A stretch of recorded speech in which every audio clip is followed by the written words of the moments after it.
దీనిపై మరింత సమాచారం అందించేందుకు మా ప్రతినిధి రామకృష్ణ లైన్లో ఉన్నారు. రామకృష్ణ, చెప్పండి, పాక్ ఇండియా బోర్డర్లో యుద్ధ వాతావరణం నెలకొన్న నేపథ్యంలో అక్కడ పరిస్థితి ఎలా ఉంది?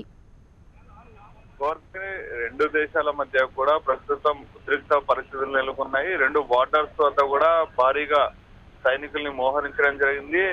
ఒకవేళ యుద్ధం వస్తే ఎదుర్కోవడానికి రెండు దేశాలు కూడా పూర్తి స్థాయిలో సన్నద్ధమయ్యాయని చెప్పొచ్చు. ఏదైతే నిన్న ఎయిర్ స్ట్రైక్ చేసిన తర్వాత పాకిస్తాన్ పూర్తి స్థాయిలో అప్రమత్తం అవడం జరిగింది. అయితే నిన్న దాదాపుగా 300కు పైగా టెర్రరిస్టులు చనిపోయినప్పటికీ కూడా తమకు ఎలాంటి డ్యామేజ్ జరగలేదంటూ కూడా అదే సమయంలో టెర్రరిస్టులు అంటే డ్యామేజ్ జరిగింది అని ఒప్పుకుంటే టెర్రరిస్టులు ఉన్నట్టు ఒప్పుకున్నట్టే కాబట్టి తమకు అసలు ఎలాంటి డ్యామేజ్ లేదని అప్పటికే ఏవైతే సాక్ష్యాలున్నాయో వాటన్నిటిని కూడా పూర్తిగా రూపుమాపి వాటి స్థానంలో ఏం జరగలేదంటూ కూడా వాళ్ళే కొన్ని పిక్చర్లని బయటకి రిలీజ్ చేయడం జరిగింది. అదే సమయంలో ఈ రోజు నిన్న ఏదైతే ఉదయం సమయంలో వాళ్ళు కూడా డ్రోన్ ని పంపించే ప్రయత్నం చేయడం జరిగింది. అయితే భారత ఆర్మీ దాన్ని తిప్పికొట్టారు. అదే సమయంలో ఈ రోజు ఉదయం ఒక మిగ్ ఏదైతే 2017లో కూలిపోవడం జరిగిందో ఆ మిగ్ విమానం కూలిపోయిందంటూ కూడా వాళ్ళే పిక్స్ కొన్ని రిలీజ్ చేయడం జరిగింది. అయితే దాన్ని ఆర్మీ అధికారులు కూడా ఖండించడం జరిగింది.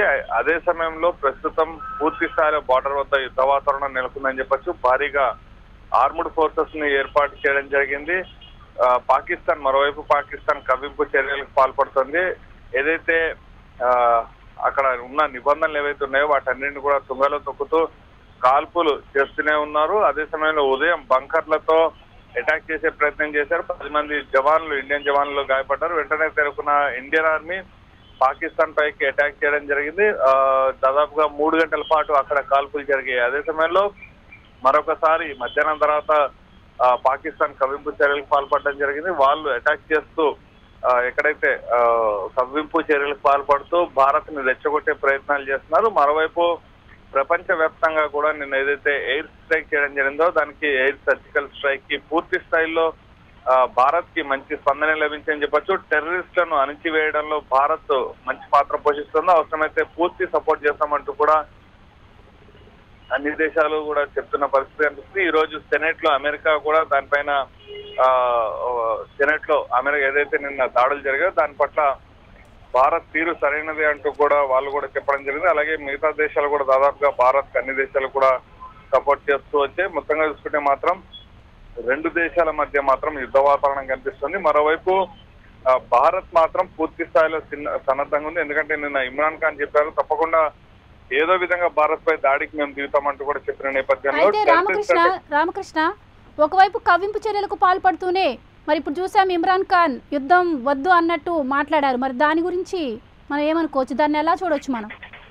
అయితే రెండు నాలుకల ధోరణి ప్రదర్శించడంలో పాకిస్తాన్ ప్రధానులు మొదటి నుంచి కూడా సిద్ధహస్తులు. అందులో భాగంగానే ఒకరోజు తప్పనిసరిగా యుద్ధానికి మేము కూడా సిద్ధం అంటూ చెప్తారు. మరొక వైపు వేరే దేశాలు ఏవైనా సపోర్ట్ చేయని పక్షంలో మేము యుద్ధాన్ని కోరుకోవట్లేదంటూ కూడా రెండు నాలుకల ధోరణి అనేది చాలా ప్రదర్శించడంలో మొదటి నుంచి కూడా పాకిస్తాన్ చాలా మైండెడ్ గేమ్ ఆడడంలో కూడా ముందుంటుంది. కాబట్టి పాకిస్తాన్ ప్రధాని ఏదైతే చేస్తున్న వ్యాఖ్యలు వాటిని ఏవి కూడా విశ్వసించే పరిస్థితులు అయితే ఉండవు. కాకపోతే యుద్ధ టెన్షన్ అయితే బార్డర్స్ లో ప్రస్తుతానికైతే ఉంది.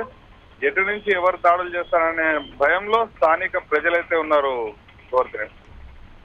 అయితే స్థానిక ప్రజల గురించి ప్రభుత్వం ఎలాంటి చర్యలు తీసుకుంటుంది రామకృష్ణ? అయితే వాస్తవానికి ఒక యుద్ధం వస్తున్న సమయంలో అక్కడ వాళ్ళని తప్పనిసరిగా ఖాళీ చేయించాల్సి ఉంటుంది. అదే సమయంలో ఏదైనా దాడులు జరిగే అవకాశం ఉంది అనే సమాచారం ఉన్న సమయంలో తప్పకుండా అక్కడి నుంచి అందరినీ ఖాళీ చేయించాల్సి ఉంటుంది. అయితే ఇప్పటికే భారత ఆర్మీ మాత్రం అక్కడ స్థానికులు ఎవరైతే ఉన్నారో వాళ్ళ పట్ల పూర్తి స్థాయిలో ప్రత్యేక చర్యలు తీసుకుంటుంది. ఒకవేళ యుద్ధం వస్తే మొదటిగా ఎఫెక్టెడ్ అయ్యే ఏరియాస్ ఏవైతే ఉంటాయో లేకపోతే పాకిస్తాన్ అటాక్ చేస్తే ఎక్కడ అటాక్ అవుతాయో అలాంటి ప్లేసెస్ లో ఉన్న ప్రజలందరినీ కూడా ఇప్పటికే స్థానిక ప్రదేశాలు ఏదైతే ఇబ్బంది లేని ప్రదేశాలు ఉంటే వాటికి తరలించినట్టు కూడా తెలుస్తుంది.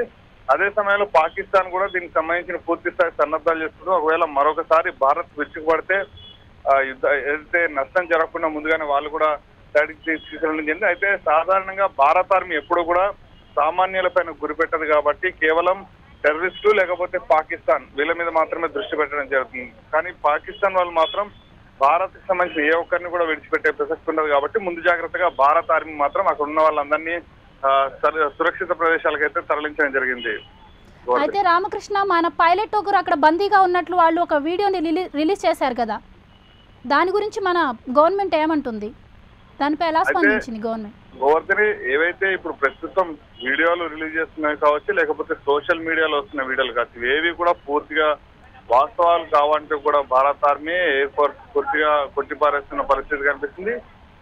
దీనికి సంబంధించి కూడా ఏ ఒక్క పైలట్ కానీ ఏ ఒక్కరు కూడా అక్కడ బందీగా లేరంటూ కూడా ఇంటర్నల్ గా చెప్తున్నారు. కాకపోతే అఫీషియల్ గా ఏ ఒక్కరు కూడా దీనిపైన ఇప్పటి వరకు వ్యాఖ్యానించలేదు. కాకపోతే ఏవైతే వాళ్ళు వీడియోలు చూపిస్తున్నారో ఏవి కూడా వాస్తవాలు కాదు అనేది ఇప్పటి వరకైతే భారత రక్షణ దళాలు చెప్తున్నాయి. కాకపోతే పాకిస్తాన్ మాత్రం ఒక వీడియో తయారు చేసింది. అదే సమయంలో ఈ రోజు కూలిపోయిన మిగ్ విమానం ఏదైతే ఉందో అది కూడా, దానికి సంబంధించిన విజువల్స్ కూడా పూర్తిగా చక్కర్లు కొడుతున్నాయి. కాకపోతే అవి కూడా 2017లో గుజరాత్ లో కూలిపోయిన, రాజస్థాన్ లో కూలిన మిగ్ విమానానికి సంబంధించినవి మాత్రమే అంటూ కూడా ఇప్పటికే భారత నేవీ ఫోర్సెస్ అన్ని కూడా చెప్పడం జరిగింది. కాబట్టి ప్రస్తుతం వైరల్ అవుతున్న వీడియోలు లేకపోతే ఏవైనా సరే వాటిని పూర్తి స్థాయిలో నమ్మద్దు.